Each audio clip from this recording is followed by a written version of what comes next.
kept our AAA credit rating, and we've been able to keep record investment in the National Disability Insurance Scheme, in Medicare, in schools, in hospitals. And we've fought off a pandemic which has enabled us to save 40,000 lives, achieve one of the highest vaccination rates in the world, particularly here in Western Australia, and has ensured that our economy has come out of this stronger both in jobs and the strength of our economy than the United States even, Canada, Italy, France, Germany, the United Kingdom. This is what our economic management and our financial management has been able to steward Australia through. And we've done that with one simple premise. We back Australians. And we back Australians in the choices they're making, like the young apprentices you've seen here. We back their employers and we back them to keep them in a job. Now they're finishing their training and they will be able to tool up our economy for the decades ahead. Ladies and gentlemen, every time I'm talking, I think society is thinking I'm not talking true.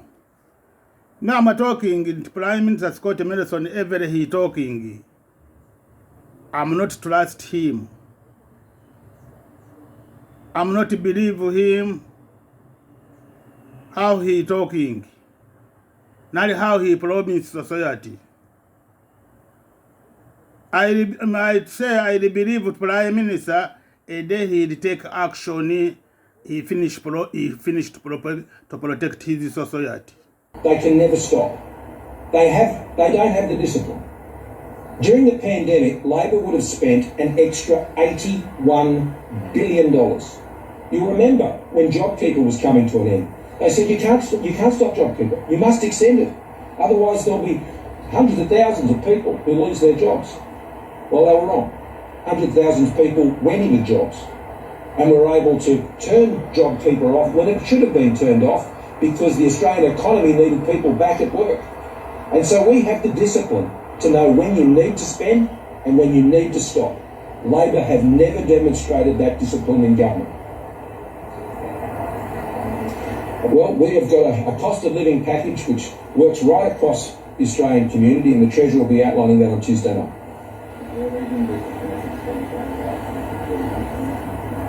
Well, I think that shows a bit of a misunderstanding of the scheme, because this scheme has been running for about 2 years now, and it enables people to come into apprenticeships and be in those apprenticeships. I mean, these payments don't stop on the 30th of June. These payments keep going well beyond the 30th of June and keeping people in apprenticeships in the years ahead. And we'll have more to say about how we're, as the Minister said, going to be continuing our record investments in apprenticeships and traineeships and in skills education in this country. We'll have more to say about that on Tuesday night.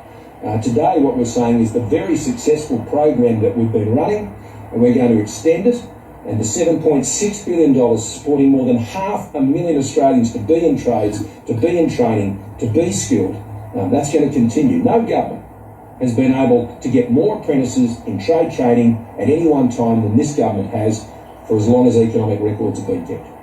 Last question, please. Sorry? Yes. It's important for the Australian people.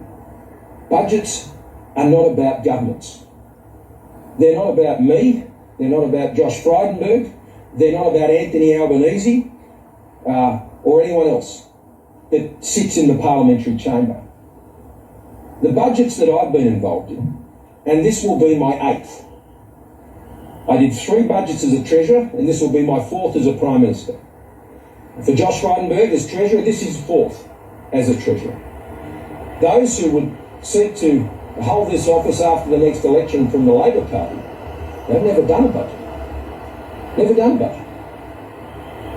They've never had to face the decisions that we have faced over these very difficult years and made the hard calls that we have made that have put the Australian economy stronger in a stronger position than the most advanced economies and nations in the world. And so this budget once again is about Australians, the pressures they face, the cost of living pressures that they're having to deal with, to guarantee the essential services that they rely on, to ensure that we can keep them safe, that we can support the Defence Forces, that secure our position in a very volatile Indo-Pacific region. It's about the economic plan which is going to guarantee their economic success, not just over the next couple of years, but for the decade ahead. But so you're right though, at the next election, it is a choice. It's not a referendum, it's a choice. And all choices have consequences. And the choice for the Liberals and Nationals, and particularly Christy McSweeney here in Swan, the choice at this election, a choice to vote for Christy McSweeney or Ben or the rest of our team in Western Australia here and right around the country, that is a choice for a stronger economy. That is a choice for a stronger future. A choice for Labor will have the consequence of all the risks that go with that. A leader of the Labor Party who frankly doesn't know who he is. And if he doesn't know, then how on earth can you know? Because he's not being straight with you.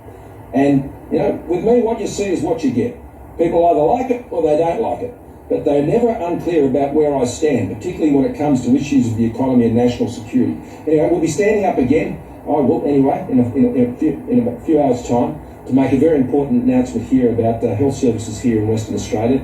But I want to thank particularly all the apprentices who joined us today, and I want to wish them all the best. They've got a massive future ahead of them, and we want to ensure that we can guarantee that future and try ensuring they've got a strong economy to live and work in. Thank you, everyone. And that was the Prime Minister. Ladies and gentlemen, me every time I'm talking, I'm not trust Prime Minister. Every he promise society, me I never trust how he promised society. You have to know his language every day, how he use his language.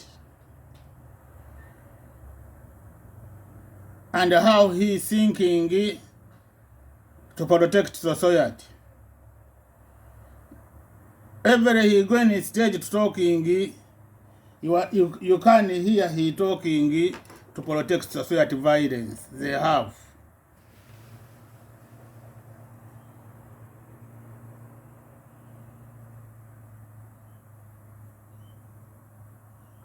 Every he talking him, he show you his interest is economic.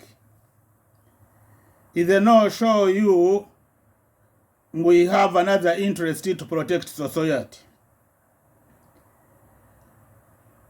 Every you ask him a question and he come he talking in the TV about freedom choice,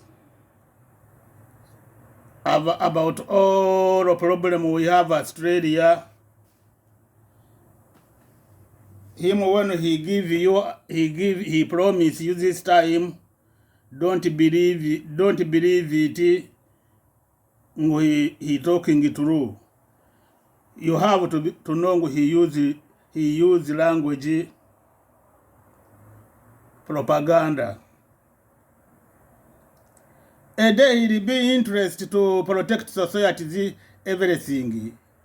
He talking to protect society, this problem they have. And he's not going to talking about economic.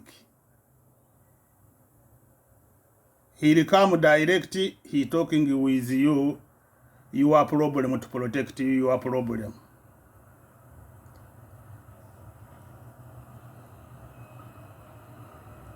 Now you when you believe you hear he talking everything, choice is the consequences. If you want to another party, you have to know with the consequences. Now him, you have to know with the consequences choice. When you don't know his language he use, now you have to know which choice society is the consequences. I'm not going to talking a lot of story. I want talking. I have my question to Prime Minister Scott Morrison. I want you to visit this video. I'm going to touch story down there. You will read my question there. I ask you to this video. Okay, society, everybody visit this page, this video, there I'm attached story to read there.